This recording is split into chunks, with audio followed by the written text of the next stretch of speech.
Pada bulan September, si Ponce ini, seorang ahli sejarah, terlibat dalam ekspedisi pencarian mata air keabadian yang ikut serta bersama dengan Christopher Columbus. Halo teman-teman, welcome to my YouTube channel. Thank you sudah klik video ini. Dan malam ini aku Hasya bakal membawakan sebuah cerita yang diabadikan di dalam Al-Quran, di mana ada sebuah mata air keabadian. Wow, mata air keabadian ini dicari dan diburu oleh orang-orang yang berada di muka bumi ini. Karena mata air ini dianggap sebagai mata air keabadian. Siapapun yang bisa meminum airnya bakal hidup abadi hingga hari kiamat nanti.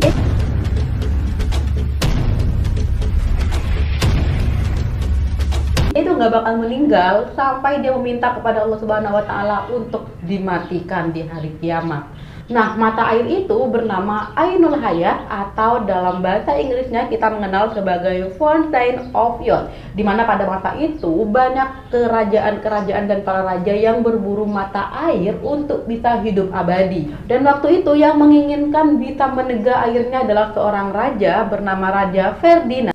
Nah, berdasarkan catatan sejarah, Raja Ferdinand ini sangat percaya keberadaan mata air keabadian, dan apa yang ditulis di kitab dan manuskrip kuno dinilainya tidak mengada-ngada. Waktu itu beliau menunjuk seorang ahli sejarawan bernama Ponce de Leon, seorang sejarawan yang lahir pada tahun 1474. Pada bulan September, si Ponce ini, seorang ahli sejarah, terlibat dalam ekspedisi pencarian mata air keabadian yang ikut serta bersama dengan Christopher Columbus. Kita udah tahu siapa Christopher Columbus itu. Dalam ekspedisi itu terdapat 1.200 orang pelaut, terus kemudian ada seorang yang ikut serta prajurit, dan juga ada orang-orang pelembut yang ikut mencari keberadaan air keabadian.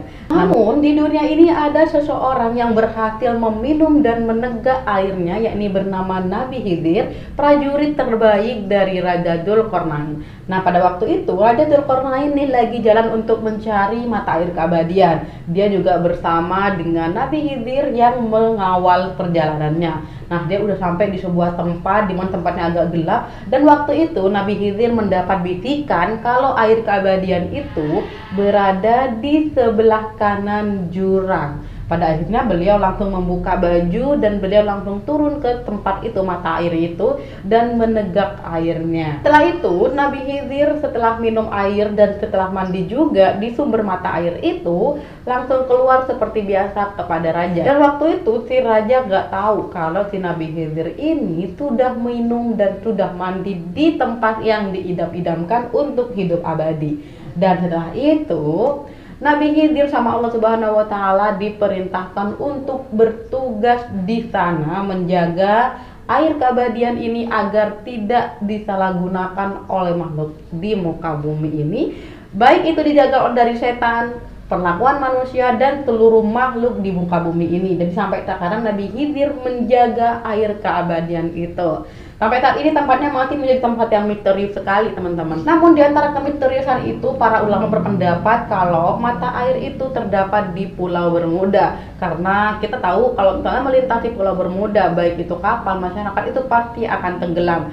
Hal itu karena pendapat yang didapatkan, hal itu karena takutnya ada orang yang ingin menguasai di sana, banyak sekali dikelilingi makhluk halus atau setan-setan yang berada di tempat itu. Karena apa? Karena di sana berbondong-bondong untuk mendapatkan air keabadian itu, sehingga dikelilingi oleh berbagai lapisan jin atau iblis, sehingga siapapun yang lewat di sana akan tertelan. Nah, itu aja bisa aku bawakan pada malam ini tentang Ainul Hayat, tentang air keabadian yang diidam-idamkan oleh manusia agar hidup abadi. Kalau teman-teman definisi hidup abadi apa sih? Kalian bisa tulis di kolom komentar. Dan kalau kamu suka, jangan lupa tekan like, komen, dan subscribe, serta aktifkan notifikasinya agar kamu tidak ketinggalan jika ada cerita baru dari channel ini. Thank you guys, see you!